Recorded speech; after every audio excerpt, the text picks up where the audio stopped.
বছরের পরে বছর ইরাকে প্রবাসীরা অপহৃত হয়। আমি জানতে চাচ্ছি যে সরকারের এই বিষয়ে ভূমিকা কী। আপনারা জানেন না, কাজ দেওয়ার নাম করে প্রবাসী ভাইদেরকে নিয়ে যাওয়া হয়, এরপরে অপহরণ করে পরিবারের কাছ থেকে মুক্তিপণ চাওয়া হয়। আমি সরকারের কাছে বিনয়ের সঙ্গে জানতে চাই যে এই বিষয়ে আপনাদের বক্তব্য কী। মাননীয় প্রধানমন্ত্রী শেখ হাসিনা গত কয়েকদিন আগে আপনি বলেছিলেন যে প্রবাসীরা অনেক দিয়েছে, এখন প্রবাসীদেরকে দেবেন। এই যে প্রবাসী ভাইরা অপহৃত হচ্ছে, আপনার সরকারের কি ভূমিকা? আমি একটু মেনশন দিয়ে বলতে চাই, কিছুদিন আগে 5 জন প্রবাসী যখন অপহৃত হয়, আমি সিআইডি কার্যালয়ে গিয়েছিলাম, ডিবি কার্যালয়ে গিয়েছিলাম, এনএসআইয়ের সঙ্গে যোগাযোগ করেছিলাম, কিন্তু আমি কোনো প্রতিকার পাই নাই। আমি আমার প্রবাসী ভাইদেরকে উদ্ধার করার জন্য তাদের কোনো হেল্প পাই নাই। আমি শাহবাগ থানায়, মতিঝিল থানায় এবং পল্টন থানাতেও গিয়েছি, তারা আমার অভিযোগটাকে একদম আমলে নেয়নি।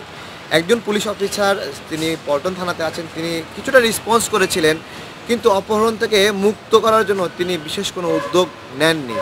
এরপরে সিআইডি কার্যালয়ে আমি বসে সেই অপহরণকারীদের আমি ফোন দিয়েছিলাম, যে বিকাশ নাম্বারটা তারা ব্যবহার করেছিল, সেই বিকাশ নাম্বারে ফোন দিয়ে বলেছিলাম, আপনারা যে অপহরণ করেছেন আমি সিআইডি কার্যালয় থেকে বলছি। একটু মিথ্যা বলেছিলাম। তাতেই অপহরণকারীরা ভয় পেয়ে অপহৃত 5 জন ভাইকে ছেড়ে দিতে বাধ্য হয়। আমি বলতে চাচ্ছি, জাস্ট একটু গুরুত্ব দরকার, একটু একটু মানে দায়িত্ব দরকার, যে দায়িত্ব নিয়ে এলো এই বিষয়গুলো কেউ দেখবে। দেখেন, যেই ব্যক্তিটা দেশের মায়া ত্যাগ করে, পরিবারকে ছেড়ে, পরিজনকে ছেড়ে, আত্মীয় স্বজনকে ছেড়ে প্রবাসের মাটিতে গিয়ে আপনার কাজ করছে, সেখানে তো সে একদম অপরিচিত, তার আপনজন সেখানে কেউ নাই।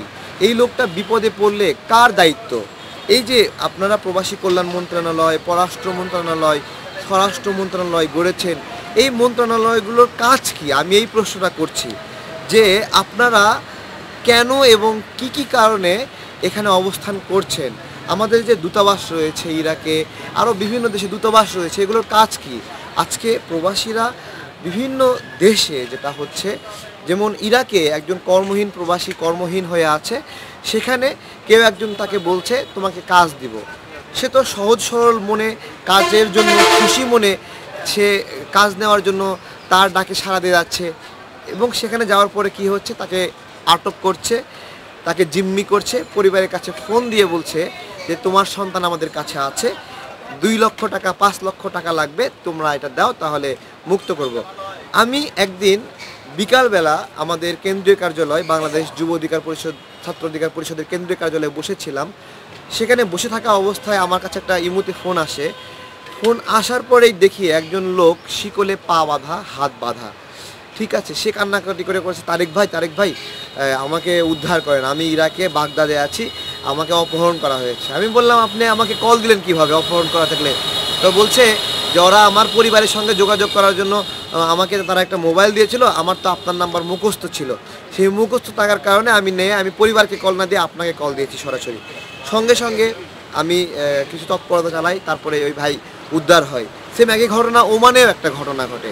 তো এই যে আমি একজন সাধারণ নাগরিক, আমি একটু চেষ্টা করলেই অপহরণকারীরা ভয় পাচ্ছে, তাহলে এই চেষ্টাটা যদি সরকার করত, সরকার যদি একটু গুরুত্ব দিত, অথবা অপহরণকারীদের একটা বিশেষ সেল গঠন করত, অপহরণ নিরুৎসাহী করার জন্য, অথবা অপহরণ রোধে, তাহলে কিন্তু খুব সহজে হতো। আমি চ্যালেঞ্জ করছি সরকারকে যে আপনারা আমার সঙ্গে 10 জনের একটা টিম দেন, আমি বলছি একজন প্রবাসীও অপহরণ হবে না। অপহরণকারীরা ভয় পাবে।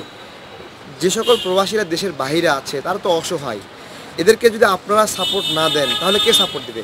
কয়েকদিন আগে মাননীয় প্রধানমন্ত্রী শেখ হাসিনা সংসদে বললেন যে প্রবাসীরা অনেক দিয়েছে, এখন নাকি আপনি প্রবাসীদেরকে দিবেন। আপনার এই সৎ সাহস এবং আগ্রহকে আমি সাধুবাদ জানাই, কিন্তু শুধু তো মুখে বলবে আর আপনার যারা সংসদ সদস্য আছে তারা হাততালি দিয়ে আনন্দ নেবে, যে প্রবাসীদের জন্য কিছু করবেন, এটা তো হয় না। তো এই জায়গা থেকে আমি অনুরোধ করছি যে শুধু এই হাততালি মার্কা কথা বললে হবে না, প্রবাসীদের জন্য কিছু করতে হবে। সেদিন ওমানে একজন প্রবাসী ভাই অপহৃত হয়, এবং ওমানে অপহৃত হওয়ার পরে আমাকে ওনার যে ভাই ইউকে থেকে আমাকে নোটিশ করে যে তার ভাই অপহৃত হয়েছে, খুঁজে পাচ্ছে না। তো আমি ওমান পুলিশের সাথে একজনের সাথে যোগাযোগ করার চেষ্টা করলাম, ওমান পুলিশের যে ওয়েবসাইট সেখানে, এবং সেখানে যোগাযোগ করে সমর্থ হলাম। ওমান পুলিশ আমাকে সুন্দরভাবে সহযোগিতা করেছে। ঠিক 3 দিনের মাথায় সেই ভাইকে উদ্ধার করেছে এবং তাকে বাংলাদেশেও নিয়ে বাংলাদেশে সে এসেছে। আমি বলতে চাচ্ছি যে কিচ্ছু প্রয়োজন না, জাস্ট আপনাদের যে কনসাসনেস, যে প্রশাসনিক কাঠামো, এই জায়গা থেকে যদি আপনারা একটু চেষ্টা করেন তাহলে উদ্ধার হয়ে যাবে। আজকে ইরাকে প্রবাসীরা যে অপহৃত হচ্ছে এটা কিন্তু নতুন না। এবং এইখানে অপহরণটা করছে কে? এই বাংলাদেশের নাগরিকরা অপহরণ করছে। ইরাকের নাগরিক কিন্তু অপহরণ করছে না, তারা বাংলাদেশের নাগরিককেই, প্রবাসীকেই কাজ দেওয়ার নামে বিভিন্ন জায়গায় নিয়ে যায় অপহরণ করছে। এরপরে এই দেশেই তাদের প্রতিনিধি আছে, অপহরণকারীদের প্রতিনিধি আছে, সেই প্রতিনিধিরা বিকাশ নাম্বার দিয়ে ভুক্তভোগী পরিবারের কাছ থেকে টাকা নেয়। আমি এইরকম 3টা বিকাশ নাম্বার দিয়ে পল্টন থানায় দিয়েছিলাম যে এই নাম্বারগুলো দিয়ে টাকা নিচ্ছে। মানে আমি নিজের প্রতি আস্থা রেখে, এবং আমি আপনার হলো কমিটমেন্ট থেকেই বলছি যে পুলিশ মিনিমাম ওই বিকাশ নাম্বারগুলো নিয়ে তাদেরকে খুঁজে বের করার জন্য মিনিমাম কোনো চেষ্টা করেনি। আমরা তো এরকম কোনো প্রশাসন চাই না। আমি চাই দ্রুত আমার প্রবাসী ভাইদের সুরক্ষার জন্য আপনারা কিছু একটা ব্যবস্থা নেন। আজকে শুধু প্রবাসে নয়, বাংলাদেশেও প্রবাসীদের পরিবার কতটা চাপে আছে। গত 2 দিন আগে একটা নিউজ হলো, প্রবাসীর স্ত্রীকে চিকিৎসক ধর্ষণ করেছে। আমি কতটা অসহায় একজন প্রবাসী, দেশের বাইরে তিনি আছেন, পরিবারের খোঁজ খবর নিতে পারেন না, এবং তাদের স্ত্রীরা, তাদের মেয়ে, তাদের মা নিয়মিতভাবে বিভিন্ন ধরনের টিজিংয়ের শিকার হয়। এগুলো সুরক্ষা কে দিবে? কিভাবে হবে? প্রচলিত পুলিশ, প্রচলিত থানা, বিচার ব্যবস্থা কেউ এগুলো করতে পারছে না। একজন কানাডার একজন আপু, লাবণী আপু, ওনার জমির একটা সমস্যা, আদালত থেকে রায় দিয়েছে, তারপরে উনি ওনার জমির দখল পাচ্ছে না। তারপরে প্রশাসন বলছে আপনি কানাডা থেকে দেশে আসেন, জমির দখল নেব। একজন প্রবাসী কানাডা থেকে দেশে আসতে কত টাকা খরচ হয়? এই খরচটা কে দিবে? কেন প্রবাসে থেকেই তিনি সুরক্ষা পাবেন না? এই প্রশ্নটা আমি করছি। এই প্রশ্নটা করার আমার অধিকার আছে। আপনাদেরকে একটা পরামর্শ দেই, যদি শোনেন তাহলে ভালো। মাননীয় প্রধানমন্ত্রী শেখ হাসিনা এবং আপনার সরকার যারা সবাইকে বলছি মিস্টার নিক্সন চৌধুরী, বড় বড় গল্প দিয়ে প্রবাসীদের স্বার্থ উদ্ধার হয় না।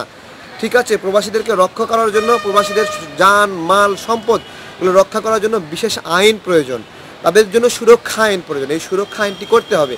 জেলায় জেলায় প্রবাসীদের নিরাপত্তার জন্য বিশেষ শক্তিশালী ক্ষমতাসম্পন্ন ডেস্ক প্রয়োজন, যাতে করে প্রবাসীর স্ত্রী ওই ডেস্কে গিয়ে অভিযোগ দিলে সঙ্গে সঙ্গে পুলিশ প্রশাসন, র্যাব নিয়ে তিনি গিয়ে একটা ব্যবস্থা নিতে পারেন। এই কাজগুলো যদি করতে পারেন তাহলে কিছু একটা সুরক্ষা নিশ্চিত করা সম্ভব। আজকে সদরঘাটে একজন প্রবাসী যখন বিদেশ থেকে আসে, কুলিরা মাথার উপরে বোঝা যখন নামায় দেয়, বলে 3000 টাকা নিচে নেব না। 10 গজ হেঁটে 3000 টাকা কুলি দাবি করে। এটা হলো প্রবাসীদের প্রতি পুরস্কার। এই ধরনের পুরস্কার তো আছেই, সাথে সাথে বিভিন্ন জেলায়, বিভিন্ন জায়গায় প্রবাসীরা যখন দেশে আসে, বাড়িঘর করে, সঙ্গে সঙ্গে দলীয় রাজনীতিবিদ যে ক্যাডাররা আসে, সেই ক্যাডাররা কী করে, এসে বলে 50,000 টাকা দাও। এই যে কিছুদিন আগে 50,000 টাকা না পেয়ে একজন প্রবাসীকে কুপিয়ে হত্যা করেছে, এগুলো সুরক্ষা কে দিবে? এই যে প্রবাসী জাফরকে হত্যা করা হয়েছে, হ্যাঁ, 2 জন পুলিশ অফিসার মিলে ক্রস ফায়ারে দিয়েছে 50 লক্ষ টাকার জন্য। ওসি প্রদীপ 10 লক্ষ টাকা না পেয়ে প্রবাসীকে ক্রস ফায়ারে দিয়েছে। এগুলো সুরক্ষা কে দিবে? কিভাবে হবে? মাননীয় প্রধানমন্ত্রীর কাছে আমি জানতে চাচ্ছি আসলে।